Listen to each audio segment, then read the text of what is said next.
नमस्कार दोस्तों, मैं भूषण रघुनाथ। स्वागत है आपका news info and knowledge spot के एक नए एपिसोड में।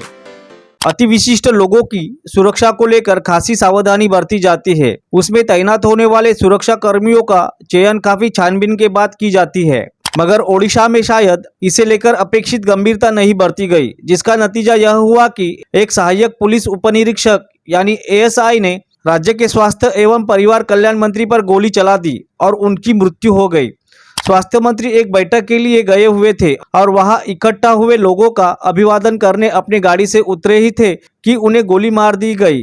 अब गोली चलाने वाले एएसआई की पत्नी ने कहा है कि उसके पति पिछले 5-7 सालों से मानसिक परेशानी का सामना कर रहे थे, जिसका इलाज चल रहा था। असल तथ्य तो गहन जांच के बाद ही सामने आ सकेगा, मगर फिलहाल सवाल यह है कि एक मंत्री स्तर के व्यक्ति की सुरक्षा को लेकर इस कदर लापरवाही बरती गई तो आम लोगों की सुरक्षा को लेकर भला कितनी गंभीरता बरती जाती होगी। अगर कोई पुलिस अधिकारी इतने लंबे समय से मानसिक परेशानियों का सामना कर रहा था तो यह तथ्य किसी से छिपा नहीं होगा। जरूर उसके ऊपर के अधिकारी भी इस बात को जानते होंगे, फिर उन्होंने संवेदनशील मामलों में उसकी तैनाती से परहेज क्यों नहीं किया। पुलिसकर्मियों, सेना के जवानों और सुरक्षा बलों में मानसिक तनाव की समस्या कोई छिपी बात नहीं है।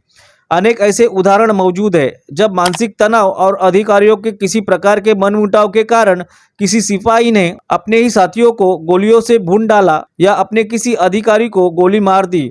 इस तरह के बढ़ते मामलों के मद्देनजर समय समय पर जवानों, अधिकारियों आदि के मानसिक स्वास्थ्य की जांच के भी आदेश दिए गए, मगर शायद इस पर गंभीरता से ध्यान नहीं दिया जा रहा, जिसकी वजह से ऐसी घटनाएं रुकने का नाम नहीं ले रही। हालांकि ओडिशा के मामले में एक मंत्री स्तर के व्यक्ति पर गोली चलाई गई, इसलिए इसकी जांच के कई कोण बनते हैं। मंत्री से किसी राजनीतिक रंजिश और आपराधिक साजिश के तार भी तलाशने के प्रयास होंगे। हो सकता है कि स्वास्थ्य मंत्री से दोषी पुलिस अधिकारी की कोई व्यक्तिगत रंजिश हो सकती है, मगर पुलिस बलों में काम के बढ़ते बोझ और उचित विश्राम आदि न मिल पाने की वजह से मानसिक तनाव के बढ़ते आंकड़ों से इनकार नहीं किया जा सकता। ओडिशा के स्वास्थ्य मंत्री की हत्या से दो सबक स्पष्ट है।